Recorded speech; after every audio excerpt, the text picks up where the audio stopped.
ডালিম পাঞ্চ করতেছে ওকে, কোনো মুখ দিয়ে ফেনা পড়তেছে এবং পালস নাই, এরকম একটা সিচুয়েশান। আসলে আমরা যারা কাছ থেকে দেখেছি, হ্যাঁ আজকে ব্যাপারটা কিন্তু একেবারে অনেক অকল্পনীয়। ক্রিকেটারদের সঙ্গে আমি দীর্ঘদিন কাজ করি, নিজে ক্রিকেট খেলছি, আজকের মতো এরকম ঘটনা হ্যাঁ এটা আমার এন্টায়ার কেরিয়ারে কিন্তু এরকম হয় নাই। সকালে টস করলাম, তামিম আসলো, রাফসান আসলো, দুই টিমের ক্যাপ্টেন। টস করে কিন্তু সম্ভবত ক্যাপ্টেনরা চলে যায়। তো গতকালকে আমাদের একটা মিটিং ছিল, সো সেই প্রেক্ষিতে তামিম আর আমি প্রায় আফটার টসের পর 3-4 মিনিট কথা বলি, 3-4 মিনিটের মতো কথা বলি আমরা। তো কথা বলার পরে তো ওর ড্রেসিং রুমে চলে যায়, আমি আমার দায়িত্বে চলে যাই। ম্যাচও কিন্তু স্টার্ট হয়। ম্যাচ স্টার্ট হওয়ার প্রায় এক্সাক্ট টাইমটা বলতে পারতেছে আধা ঘন্টা 40 মিনিট পরে এনাম ফিজিও মোহামেডান স্পোর্টিং ক্লাবের আমাকে ফোন দিল, Tamim Iqbal feeling pain to his chest, so we want to shift him to the hospital. সঙ্গে সঙ্গেই আমাদের মাঠে অ্যাম্বুলেন্স ছিল, তামিমের গাড়িটাও সম্ভবত ছিল। আমি দেখলাম যে তামিম গাড়িতে উঠে চলে গেল। আমিও সঙ্গে সঙ্গেই কিন্তু অ্যালাউ করা হলো, চলে আসলো। চলে আসার পরে আমরা খবর নিচ্ছি যে এখানে কী অবস্থা সব কিছু। তো বলতেছে না মোটামুটি ভালো। আসার পরে ডাক্তার ইসিজি করালো, হ্যাঁ আমাকে বললো যে ইসিজি করালো, তারপরে সম্ভবত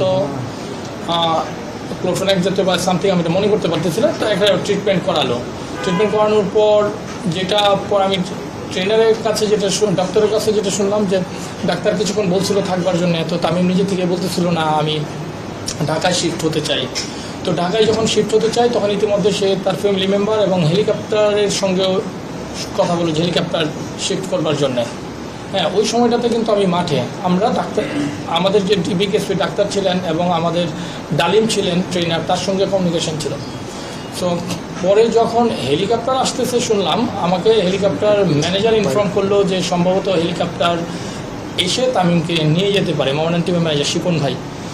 তো সঙ্গে সঙ্গে আমার ক্লিক করলো, আমি আমার গাড়ি যেটা ছিল এটা নিয়ে আমরা আসলাম 1 নম্বর মাঠের দিকে। তো 1 নম্বর মাঠের যে উল্টো দিকে যে আপনার রানিং যে ট্র্যাক রয়েছে ওই ট্র্যাকে হেলিকপ্টার ল্যান্ড করলো, অ্যাম্বুলেন্সটা গেলো, পেছনে আমার গাড়িটা গেলো। যাওয়ার পর আমরা যখন কাছে গেলাম, তামিম মানে কোনো কথা তো নাই, কোনো প্রপার জ্ঞান নাই, অচেতন অবস্থায়। তখন ডাক্তার আমরা কিন্তু খুব ভরকায় গেছি, আমরা কেন হেলিকপ্টারে তুলবো না গাড়িতে রেখে আমরা কী করবো। ডাক্তারকে সঙ্গে সঙ্গে জিজ্ঞেস করলাম, ডালিম পাঞ্চ করতেছে ওকে, কোনো মুখ দিয়ে ফেনা পড়তেছে এবং পালস নাই, এরকম একটা সিচুয়েশন। আপনি ইমিডিয়েট সিদ্ধান্ত দেন যে আমাদের কী করা উচিত। বলছে আমরা যদি হেলিকপ্টার নিই it will take lot of time, he will miss the treatment, so একটা মেসিভ কিছু হতো, আমরা বরঞ্চ আবার এই হসপিটালে ফিরে যাই। সঙ্গে সঙ্গেই আমরা ডিসিশনটাকে কুইক নিতে হয়েছে, নিয়ে আমরা এই হসপিটালে আসলাম। আসার পথে রাস্তায় কোনো জ্যাম ছিল না। ট্রিটমেন্ট কিন্তু ডক্টর আর ডালিম দুজনে মিলে কিন্তু ট্রিটমেন্টটা চাপ দিচ্ছে, সব কোনো কিছুই না। আসার 1 মিনিট আগে বলতেছে দাদা একটু মনে হয় কিছু রেসপন্স পাওয়া গেছে মনে হয়। তো এদিকে কিন্তু আমরা কত তাড়াতাড়ি আমরা আসবো ওইটার দিকেই কিন্তু আমাদের কনসেন্ট্রেশনটা। ড্রাইভারও খুব দ্রুততার সঙ্গে প্রায় 4-5 মিনিটের মধ্যেই কিন্তু আমরা বিকেএসপি থেকে এখানে পৌঁছে গেছি। এর মধ্যে আমি ক্রিকেট বোর্ডের প্রেসিডেন্ট মহোদয় তাকে জিনিসটা জানাইলাম, আমি যেহেতু আমি ম্যাচ রেফারি সিওর সঙ্গে কথা বললাম যে আমরা আসার সঙ্গে সঙ্গে যেন আপনি এখানে যোগাযোগ করেন, আমরা আসার সঙ্গে সঙ্গে যেন আমরা ট্রিটমেন্টটা পেয়ে যাই। তো সব কিছু কি সৃষ্টিকর্তা সব কিছু আমাদেরকে সমন্বয় করে দিচ্ছেন। তো আসার সঙ্গে সঙ্গে এখানে আমরা দেখলাম যে ডাক্তারদের পুরো একটা গ্রুপ রেডি, সঙ্গে সঙ্গে ইমার্জেন্সিতে নিয়ে গেল, নিয়ে যাওয়ার পর ট্রিটমেন্ট করলো। ট্রিটমেন্ট করার পরে সম্ভবত লাইফ সাপোর্টেও তাকে নিয়ে গেল।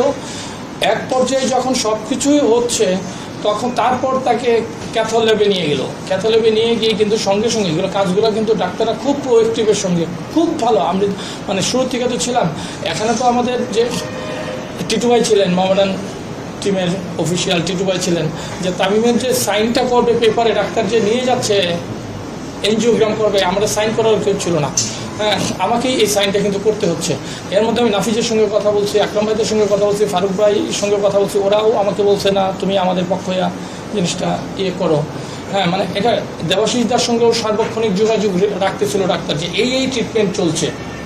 হ্যাঁ দেবাশিসদা খুব প্রোয়েক্টিভ ছিলেন। সো এই সার্বিক সমন্বয়ের ফলেই কিন্তু হ্যাঁ এবং আমাদের সিদ্ধান্তগুলোও কিন্তু খুব গুরুত্বপূর্ণ এবং যথাযথ ছিল।